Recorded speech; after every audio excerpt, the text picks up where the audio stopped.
దగా డిఎస్సి వద్దు, mega DSC కావాలి. 4 ఏళ్లు ఊరించి మినీ డిఎస్సి ప్రకటన. నిరుద్యోగులకు జగన్ ప్రభుత్వం నయవంచన. పాలన చేత కాకుంటే రాజీనామా చేసిపోండి. సీఎం జగన్పై డివైఎఫ్ఐ నేతల మండిపాటు. అనంత కలెక్టరేట్ను ముట్టడించిన నిరుద్యోగులు.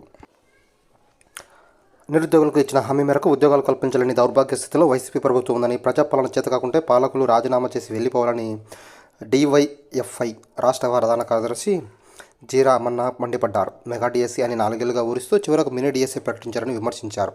రాష్ట్ర ప్రభుత్వం నిరుద్యోగులను నయవంచన చేసిందని ఆరోపించారు.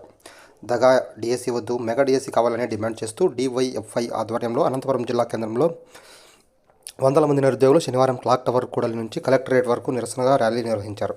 అక్కడ జాతీయ రహదారిపై బైఠాయించి రాస్తారోకో చేపట్టారు. అనంతరం కలెక్టరేట్ గేట్లు తోసుకుని లోపలికి చొచ్చుకెళ్లారు. ఈ క్రమంలో పోలీసులు, డిఎస్సి అభ్యర్థుల మధ్య తోపులాట జరిగింది. పోలీసులు వారిస్తున్న కలెక్టరేట్ ప్రాంగణంలోకి తీసుకెళ్లి బైఠాయించారు. ప్రభుత్వానికి వ్యతిరేకంగా పెద్ద పెట్టున నినాదాలు చేశారు.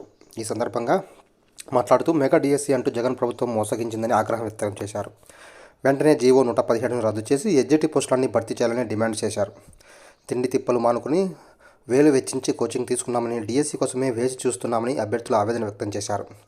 ఐఏఎస్లు, ఐపీఎస్లు అధికారం చేపడితే అప్పటికైనా రాష్ట్రం బాగుపడుతుందని, మే నెల నాటికి రాష్ట్ర వ్యాప్తంగా దాదాపు 5,000 మంది టీచర్లు ఉద్యోగ విరమణ చేయనున్నారని, ఆ స్థానాలను కలుపుకొని మెగా డిఎస్సి విడుదల చేయాలని డిమాండ్ చేశారు.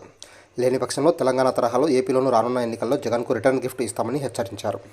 మరిన్ని వార్తల కోసం మన ఛానల్ సబ్స్క్రైబ్ చేసుకుని ఫాలో అవుతుండండి. Thank you very much. జై హింద్.